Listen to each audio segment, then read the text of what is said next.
So it's been about 2 months since the iPhone 12 Pro was released, and I've had it obviously since day one.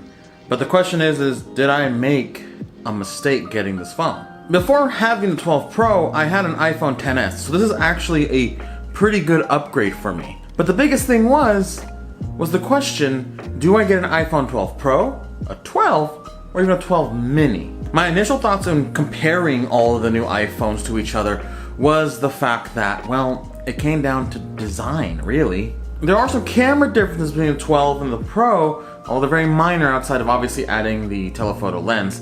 But the stainless steel design I really liked, and I also really like gold. I'm just saying, being honest, I like the gold color. Obviously, the 12 Pro Max does have the better image stabilization when it comes to video, but I don't like giant phones and I won't use one, so that was out of the question for me in general. Also, this is coming from someone who was using an iPhone SE right before the 12s came out and I sold it, and I really liked that small size, so the 12 mini was actually very appealing to me. But ultimately, when it came down to it, I ended up buying the 12 Pro, mostly for the camera, and again, the gold stainless steel design. But now that I've been using it for 2 months and, you know, the honeymoon phase is over, do I regret getting this phone over the 12? Yeah, I should have gotten the 12.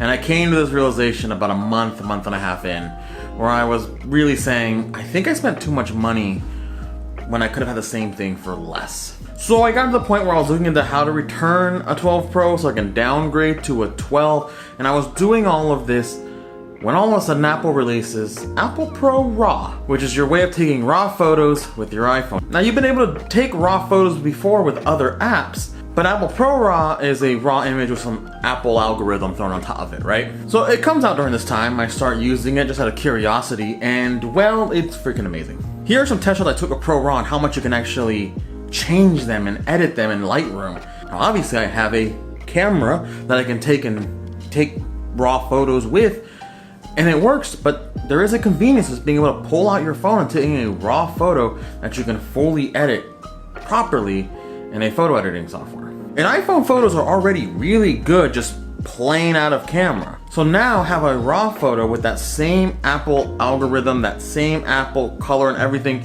added to it, and well, there are some really amazing shots you can get from Pro RAW. I'm gonna be working on an actual video going over Pro RAW more in depthly and show off some more shots, but I just wanted to say that literally this one feature change being added to the Pros made me actually okay with owning a Pro.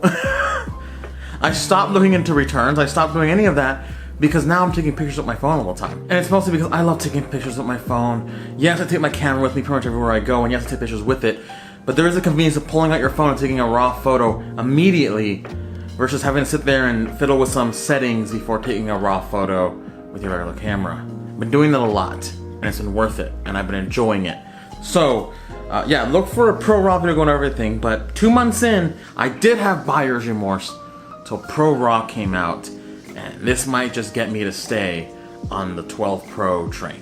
Let me know what you want to see from the Pro RAW video, what kind of test shots you want. I'm gonna be doing some night stuff, day stuff, indoor, outdoor, everything I pretty much do, I'll do, but let me know specifically what you want to see as I get working on that. And until that video, I'll see you guys. We'll talk in the comments.